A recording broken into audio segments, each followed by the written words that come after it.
qui nous a permis de continuer à filer la métaphore sur la reconstruction de l'Église à partir de cette triste affaire de Notre-Dame.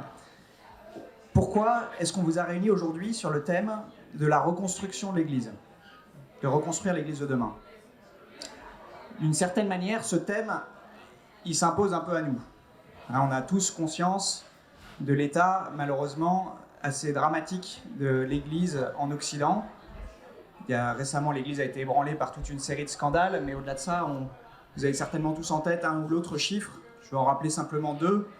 Il y a 40 ans, 70% des Français se disaient chrétiens. Aujourd'hui, il n'y en a plus que 30%.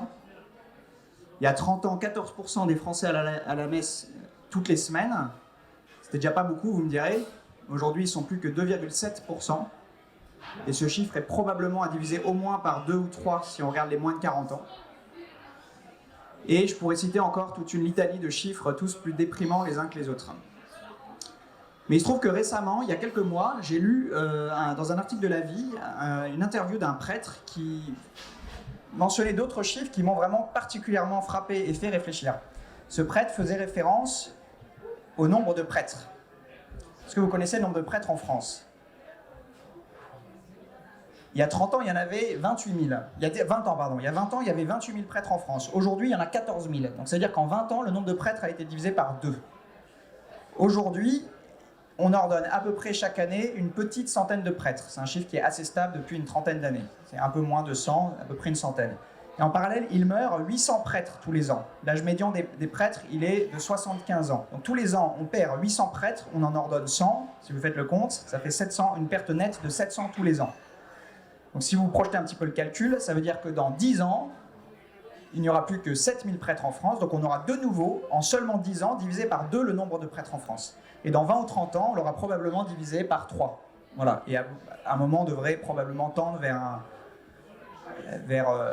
un nombre d'à peu près 4-5 000 prêtres, quoi, grosso modo.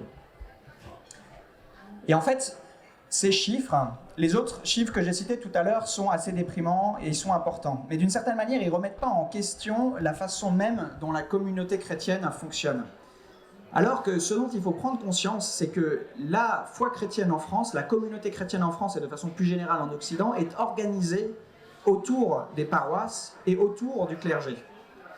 L'exode rural, déjà, a été un des facteurs très importants de la déchristianisation de la France, en fait. On l'oublie souvent, mais l'exode rural de l'après-guerre a largement contribué à casser les paroisses et à déstructurer la communauté chrétienne et à contribuer pour une bonne part à la déchristianisation de la France. Mais aujourd'hui, les paroisses restent quand même assez centrales dans l'organisation, la structuration de la communauté chrétienne, et les paroisses, elles tiennent autour des prêtres. Et donc en fait, le modèle actuel de l'Église, de la façon dont s'organise la communauté chrétienne, il est voué à disparaître, mathématiquement, matériellement. Ce sera devenu matériellement impossible de tenir la situation actuelle. Vous connaissez probablement tous un certain nombre de prêtres qui gèrent 10, 20, 30, 50 clochers, qui sont tous plus débordés, exténués les uns que les autres. Imaginez la situation avec 2 fois, voire 3 fois moins de prêtres. Ça ne va plus fonctionner. Donc il y a vraiment un gros sujet, un très gros sujet, en fait, une sorte de champ de ruines qui est en train d'advenir, et il va nous falloir réinventer en fait la manière dont on vit la foi, dont on structure la communauté chrétienne et dont on vit notre foi en tant que peuple. Alors, j'aimerais lister 2-3 solutions qui, je pense, sont 2-3 réponses à cette crise qui, je pense, sont des pistes intéressantes. Je ne prétends pas les connaître toutes, mais en tout cas, il y en a 3 qui me paraissent particulièrement intéressantes. La première, c'est le développement des sanctuaires. Donc, il y a un certain nombre de diocèses, notamment dans les diocèses ruraux, d'évêques qui ont compris qu'effectivement, ils ne pouvaient plus vraiment assurer une permanence des sacrements partout dans toutes les paroisses, parce qu'il n'y avait juste plus assez de prêtres. Et donc, ils ont décidé de regrouper un certain nombre de forces vives au sein de sanctuaires, de manière à assurer au moins des lieux à un niveau départemental ou régional où on assure une permanence des sacrements. Voilà, des lieux qui sont un peu comme des oasis qui permettent de rayonner. Et je pense que les sanctuaires sont amenés dans les années et dans les décennies à venir à jouer un rôle important. Ils se sont déjà beaucoup développés. Alors le Covid, malheureusement, leur a donné un certain coup d'arrêt. Ça a été économiquement très difficile pour les sanctuaires. Néanmoins, je pense que ce sont des lieux qui sont amenés à se développer et à apporter une réponse particulière pour notre temps. Deuxièmement, on peut citer les communautés nouvelles et les communautés de laïcs. Donc, je pense notamment à la communauté de l'Emmanuel ou la communauté du Chemin Neuf, ce genre de choses. Toutes ces communautés qui permettent à des laïcs de s'organiser au sein de petites fraternités, communautés, maisonnées. Bon, il y a différents termes pour désigner une même réalité qui est une autre manière de vivre la communauté chrétienne, de se structurer, qui n'est pas la paroisse, mais qui sont voilà, des communautés. C'est une deuxième chose qui me paraît assez intéressante. Une troisième que j'aimerais évoquer, c'est celle du church planting. Le church planting, c'est une idée qui nous vient des anglicans. Ce sont les anglicans qui ont commencé à faire ça à Londres, et qui consiste, grosso modo, à se dire, bon, plutôt que d'essayer d'assurer un service minimum, vraiment un service minimum pour une trentaine de paroisses, on va plutôt au contraire faire le choix d'assumer le fait de ne plus desservir certaines paroisses, de manière à là aussi concentrer quelques forces vives sur une paroisse où on réunit 2 prêtres, quelques familles très dynamiques, et on met en place toute une stratégie pour redynamiser la paroisse et recréer une vraie vie de communauté. Je ne vais pas rentrer dans les détails, mais grosso modo c'est l'application des 5 essentiels pour ceux qui connaissent, plus un certain nombre de choses, et vraiment le développement d'une stratégie pour former des disciples missionnaires. Et une fois qu'on a redynamisé la paroisse, et ça fonctionne assez bien, eh bien on prend quelques-unes de ces personnes et on les met ailleurs, dans une autre paroisse, où ça essaime à nouveau. Voilà, d'où l'idée de church planting, c'est on plante des églises d'une certaine manière. Voilà, donc ça c'est une idée qui nous vient des anglicans et qui a été reprise en France par un certain nombre de prêtres. Le diocèse notamment de Fréjus-Toulon est assez en pointe là-dessus, avec plusieurs expérimentations qui sont menées.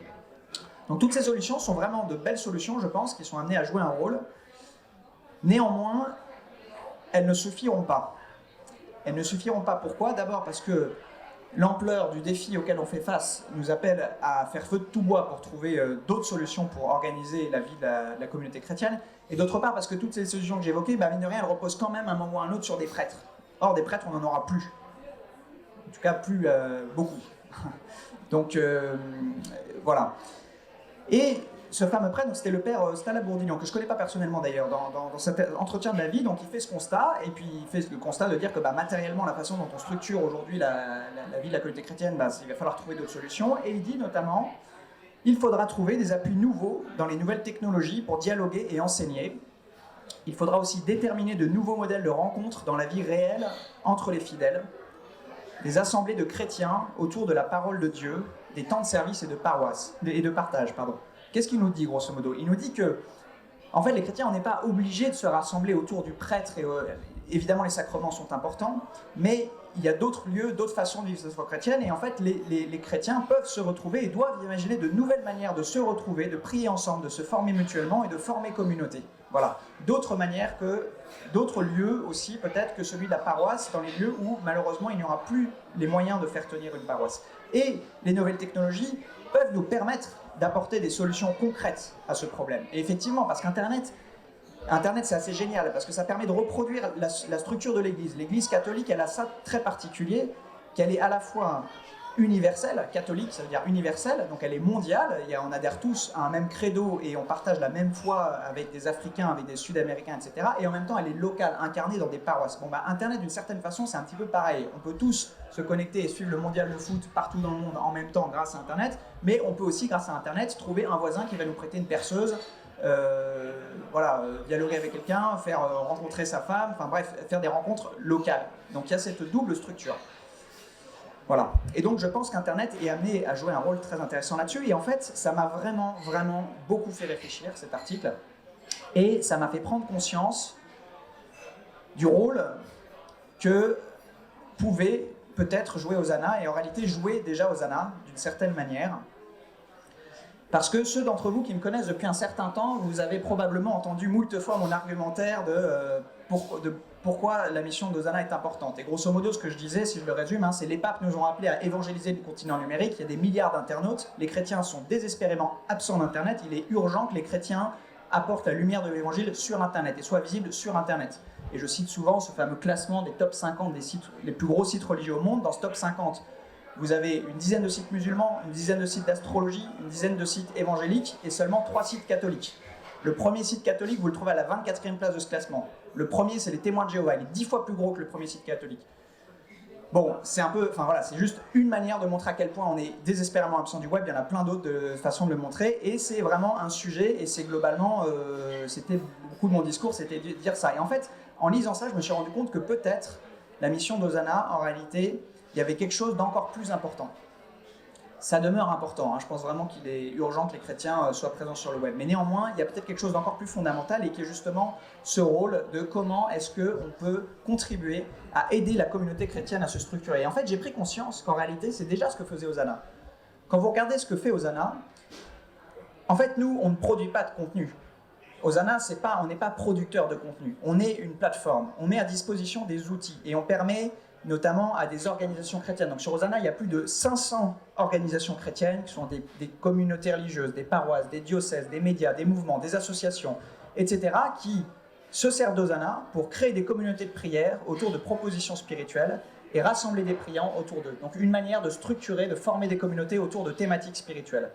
Sur Hosanna, vous pouvez aussi déposer des intentions de prière et prier pour les autres. Donc une manière là de rompre l'isolement, d'avoir des frères chrétiens qui prient les uns pour les autres. Et le témoignage qu'on reçoit le plus souvent sur Hosanna, et on en reçoit vraiment littéralement des dizaines tous les jours, on reçoit vraiment beaucoup de témoignages, et la chose qui revient le plus souvent, c'est grâce à Hosanna, je ne suis plus seul. Parce qu'on ne peut pas être un chrétien seul, isolé. Il y a beaucoup de gens qui sont très seuls dans leur foi, voire dans leur vie tout court. Voilà. Et avec Hosanna, ils peuvent rompre l'isolement. Donc c'est ces intentions de prière, c'est le fait de prier, ensuite on peut rentrer en contact par le biais d'une messagerie, c'est aussi une manière de former une communauté à un certain niveau. Depuis peu, on s'est mis aussi à essayer de transformer depuis le web vers la vie réelle et de lancer des événements. On a recruté une personne spécialement pour ça, pour essayer de lancer des événements dans la vraie vie. Et donc, à plusieurs occasions, on a proposé aux priants d'Hosanna de lancer des veillées de prière près de chez eux. Donc, on l'a fait notamment pour la Saint-Michel. On a écrit à tous nos priants, on a dit, bah voilà, on vous propose de lancer une veillée près de chez vous, de la faire apparaître sur une carte qui sera sur Hosanna et de la faire connaître autour de vous. Voilà, ça on l'a fait aussi en partenariat avec 2 associations pour l'Immaculée Conception avec Merci Marie. Et c'est quelque chose qu'on va essayer de développer. On va aussi essayer de développer des événements récurrents, voilà, des choses régulières. Et enfin, j'aimerais citer un dernier exemple, c'est Rosario. Vous avez peut-être suivi qu'en mai dernier, on a lancé une nouvelle application autour du chapelet qui s'appelle Rosario. Rosario, c'est une application donc, autour du chapelet qui se base sur l'intuition absolument géniale de Pauline Jaricot, du rosaire vivant, qu'on a un petit peu adapté. Rosario permet de créer des groupes de 5 personnes qui s'engagent chacune à prier tous les jours une dizaine. Et donc, les 5 personnes ensemble font un chapelet ensemble. Voilà, là encore, une autre manière de former une petite fraternité. Et donc cette application marche super bien. Il y a aujourd'hui plus de 6000 dizaines tous les jours qui sont priées. Il y a un taux d'engagement que j'ai jamais vu sur aucun des produits que j'ai lancés. Vraiment, ça marche très très bien. Il y a vraiment un gros potentiel. C'est Romain, mon frère, qui en est chargé. Et elle est vraiment très bien faite. Et franchement, c'est... Bon, puis le concept de base est génial. Il n'est pas de nous, c'est Pauline. Déjà, le chapelet, c'est la grande prière de l'Église. Et puis Pauline Jaricot, elle a vraiment une intuition géniale. Voilà, et Internet, en l'occurrence, est super adapté pour donner de la force à ça. Donc ce concept, on va essayer aussi de le proposer dans les paroisses, de manière à ce que dans les paroisses, les gens puissent créer des petits groupes aussi, voilà, et former là encore des fraternités. À travers tous ces exemples, qu'est-ce qu'on voit se dessiner? Eh bien, en fait, on va se dessiner une vision qui est en réalité ce qu'on fait depuis le début sans le savoir, d'une certaine façon, et qu'on a formalisé en fin d'année dernière, et c'est maintenant la vision qui va nous guider pour les années à venir. Ce qu'on souhaite faire, c'est créer l'infrastructure numérique de l'Église au service de la vie spirituelle des fidèles. Créer l'infrastructure numérique de l'Église au service de la vie spirituelle des fidèles, c'est-à-dire outiller le peuple chrétien avec des moyens qui leur permettront de lancer des initiatives, de se retrouver au sein de communautés, de prier les uns pour les autres, de se soutenir, de se former, bref, de former une communauté vivante. Et imaginez, en gros, tous les outils que je vous ai décrits, en fait, on peut aller plus loin. Imaginez s'il y avait une sorte de messe info, mais beaucoup plus complet. Déjà fiable, ensuite complet, et ensuite qui couvrirait pas que les messes, mais aussi les confessions, les adorations, les chapelets. Imaginez si ça, c'était renseigné par l'ensemble des acteurs de la communauté de manière à ce que ce soit fiable en permanence, qui renseigne les horaires, qui dit bah, là il y a une veillée, etc. Que c'était facile de lancer un chapelet près de chez soi parce qu'on vous fournit un petit kit, des explications et puis le moyen de le diffuser autour de vous parce qu'il y a tellement d'utilisateurs de la plateforme que quand vous lancez quelque chose, vous êtes sûr de pouvoir le diffuser auprès de 20 personnes autour de vous. Imaginez si tous les chrétiens de France en fait étaient connectés sur Hosanna et qu'on voulait lancer une grande marche à Saint-Joseph, non pas juste à Paris comme il y en a chaque année très belle, mais qu'on disait on veut la lancer partout en France. Ben, on pourrait le faire, on le fait déjà en fait. Quand on lance des veillées, là, Saint-Michel, on a eu une centaine d'organisateurs de veillées. Incroyable, en un claquement de doigts, on a juste shooté un mail, boum, on a eu 100 personnes qui ont organisé des veillées. Alors pour l'instant, et c'est réussi à cette phase-là, par contre il y avait 1 à 2 personnes pour chaque veillée généralement, parce que voilà, et après faut passer encore des étapes, quoi. Et vous voyez un petit peu l'idée, en fait. Et l'idée, c'est que Hosanna, on se positionne non pas en producteur de contenu ou en etc. Mais nous, on va outiller le peuple chrétien, outiller les forces vives, se concentrer sur toutes les forces vives de la communauté chrétienne, les organisations que j'ai citées tout à l'heure, donc les diocèses, les communautés, les paroisses, etc., mais aussi les fidèles qui sont motivés pour faire tout ça. Voilà donc la vision que l'on porte.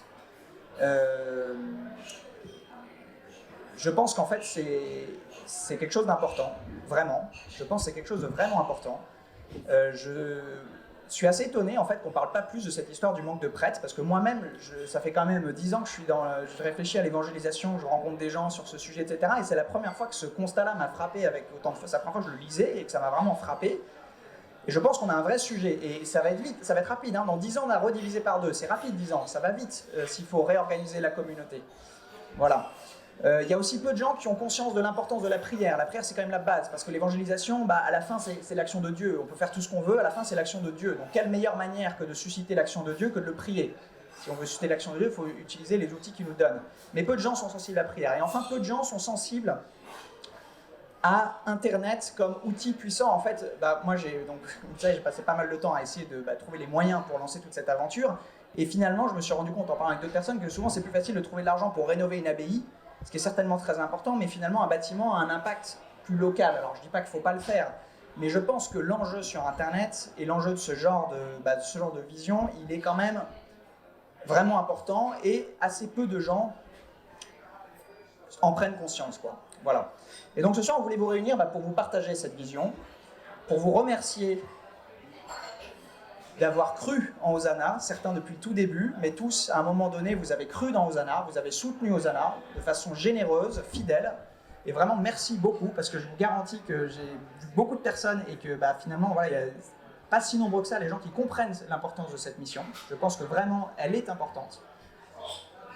Et donc voilà, donc un grand merci. Et pour tous ceux qui seraient intéressés et qui ont été particulièrement interpellés par cette nouvelle formulation, alors juste pour bien préciser les choses, notre mission, la mission d'Hosanna, c'est rassembler le monde dans la prière par Internet. Donc ça ne change pas. On va rassembler le monde dans la prière par Internet. Là, disons qu'on a précisé le comment.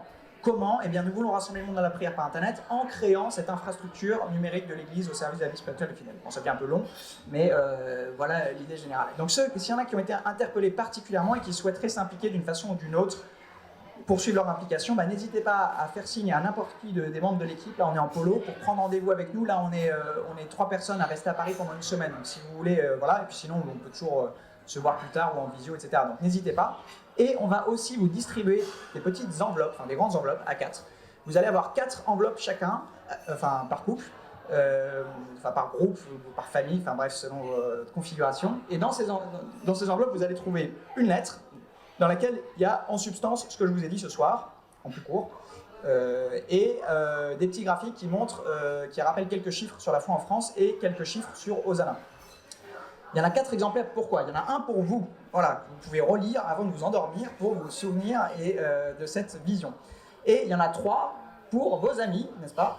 Et toutes les personnes auxquelles vous pouvez penser, qui peuvent être interpellés par cette vision et qui peuvent peut-être vouloir nous soutenir, soit financièrement, soit en priant pour nous, bref, d'une manière ou d'une autre. Je pense qu'au-delà de la question du soutien, il est aussi important un petit peu d'évangéliser autour de cette mission et de l'importance qu'elle a. Parce que bon, Hosanna, c'est un des acteurs qui peut répondre à ça, mais il y en a peut-être d'autres, et je pense que si on propage un peu cette idée de façon générale, ça peut aider à tout ça. Donc encore une fois, merci, parce que c'est grâce à vous qu'aujourd'hui on peut rêver à cette vision, qu'aujourd'hui Hosanna a les moyens de rêver à cette vision, et j'espère qu'on pourra continuer ensemble à contribuer à reconstruire l'Église de demain.